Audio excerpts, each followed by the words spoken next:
और वहीं Joe Biden की बात की जाए तो पोलैंड में वर्ल्ड वॉर पर जो बाइडेन की तरफ से बहुत बड़ा बयान सामने आया है। पुतिन एक और वर्ल्ड वॉर जैसे हालात बना रहे हैं। जो बाइडेन की तरफ से दो टूक कहा गया। पुतिन वही कर रहे हैं जो सेकेंड वर्ल्ड वॉर में हुआ। ये जो बाइडेन का पोलैंड में बयान दिया गया। ये आपको बता दें कि जो बाइडेन जो कि पोलैंड के दौरे पर आए और उन्होंने यहां से पुतिन को घेरा और साथ ही साथ नेटो की जो ताकत है उसको ही बताया और यह भी बताया कि कैसे वर्ल्ड वॉर में पुतिन झोंक रहे हैं। Say this if you're able to listen. You, the Russian people, are not our enemy. I refuse to believe that you welcome the killing of innocent children and grandparents, or that you accept hospitals, schools, maternity wards, and for God's sake, being pummeled with Russian missiles and bombs, or cities being surrounded so that civilians cannot flee, supplies cut off, and attempting to starve Ukrainians into submissions.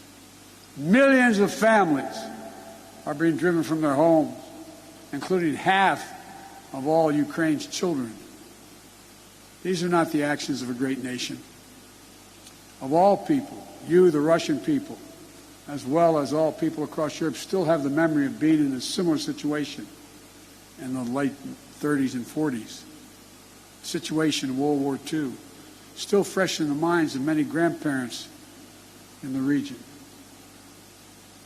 Whatever your generation experienced, whether it experienced the siege of Leningrad or heard about it from your parents and grandparents, train stations overflowing with terrified families fleeing their homes, nights sheltering in basements and cellars, mornings sitting through the rubble in your homes.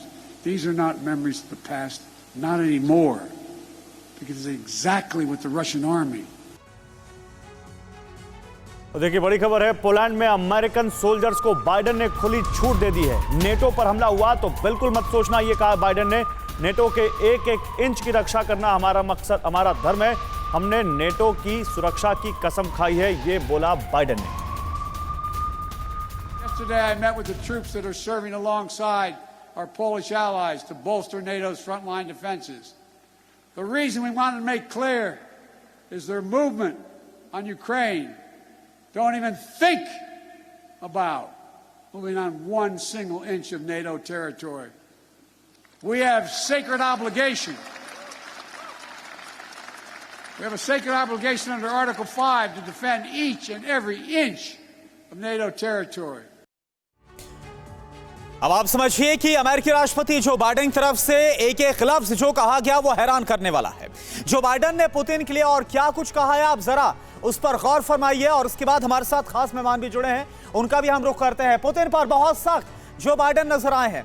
एक तानाशाह स्वाधीनता को खत्म नहीं कर सकता है, तानाशाह शब्द का इस्तेमाल किया गया। एक अत्याचारी कभी भी आजादी को दबा नहीं सकता, अत्याचारी शब्द का इस्तेमाल किया गया पुतिन के लिए। भगवान के लिए यह आदमी पुतिन, यह आदमी यानी पुतिन अब और सत्ता में नहीं रह सकता है। ये तमाम बातें जो कही गई जो बाइडेन की तरफ से, भगवान आपकी और आपकी आजादी की, हमारे सैनिकों की रक्षा करे। जो बाइडेन के ये शब्द जब उन्होंने पूरी दुनिया के सामने अपना एड्रेस रखा। पुतिन वर्ल्ड वॉर 2 के वक्त के हालात पैदा कर रहे हैं। एक भी चिंगारी वर्ल्ड वॉर 2 जैसे हालात यानी वर्ल्ड वॉर 3 को भड़का सकती है, कुछ भी कर ले। यूक्रेन कभी नहीं जीत पाएगा रूस, ये एक एक शब्द जो कि जो बाइडेन की तरफ से कहे गए। हमारे साथ इस पर चर्चा के लिए खास मेहमान जुड़े हुए हैं, उनका हम रुख करते हैं। हमारे साथ मेजर जनरल रिटायर्ड यशमोर सर जुड़े हुए हैं, डिफेंस एक्सपर्ट। यशमोर सर, मेरा सवाल आपसे यह है, जो बातें कही जा रही हैं, इन बातों का क्या मतलब समझा जाए? खुली छूट देना नेटो सैनिकों को, अमेरिकन फोर्सेस को, यानी अगर एक चिंगारी भी, अगर रूस की तरफ से अगर एक भी कदम उठाया गया उकसाने वाला, तो बहुत ही विध्वंसक नतीजे होंगे। देखो गौरव, मैं इस पूरी चीज को एक साइकोलॉजिकल वॉरफेयर के तौर पे देख रहा हूँ। और अमेरिका जो है नेटो का लीडर है, और इस पूरी लड़ाई के अंदर अमेरिका काफी एग्रेसिव रहा है। उसने पहले से ही कहा हम सैनिक नहीं भेजेंगे, लेकिन हम नेटो के एरिया को पूरा प्रोटेक्ट करेंगे। और जो लैंग्वेज कुछ दिन से यूज हो रही है, उनको वॉर क्रिमिनल कहा है, उनको बुचर कहा है, उनको डिक्टेटर कहा है पुतिन को। और सिर्फ 60 किलोमीटर दूर थे यूक्रेन के बॉर्डर से पुतिन ने, जो बाइडेन ने जब ये बातें कही। और जिस तरीके से वो अपने सैनिकों से मिले हैं, जिस तरीके से वो पूरे नेटो के अंदर, पहले उनके सेक्रेटरी ऑफ स्टेट आए, फिर वाइस प्रेसिडेंट आई, फिर ये खुद घूम रहे हैं वहां पे, तो एक तरीके से रशिया के ऊपर, पुतिन के ऊपर, उनके माइंड के ऊपर अटैक किया जा रहा है कि अभी काफी हो गया, 30 दिन से आपने कुछ कमाया नहीं है, आप खो रहे हो, इतने लोग बिना काम में मारे गए हैं, इतनी बर्बादी हो रही है, क्यों ये बेवकूफी कर रहे हो। तो ये नेटो वर्सेस रशिया जो कैंपेन है, ये एक इंफॉर्मेशन कैंपेन है, एक साइकोलॉजिकल कैंपेन है, और मुझे लगता है पुतिन की माइंड को और रशियन पॉपुलेशन की माइंड को अटैक कर रहे हैं, ये सब कह के कि ये सब जो हो रहा है ये गलत है, और जो है किसी न किसी तरीके से पुतिन को इसका जो है खमियाजा भुगतना पड़ेगा। सो आई लैंग्वेज काफी अग्रेसिव है, काफी अग्रेसिव लैंग्वेज है, और उन्होंने पुतिन से पहले बात भी की थी, इनकी एक समिट भी हुई थी कि आप ये मत करिए, इस तरीके की चीज मत चांस लेना आप अटैक करने का, बट पुतिन है, ऐसा ही होता है डिक्टेटर्स के साथ। जनरल मोल आते हैं आपके पास, आपसे और बात करेंगे। आप वाकई जो बात कर रहे हैं वो बड़ी बात है।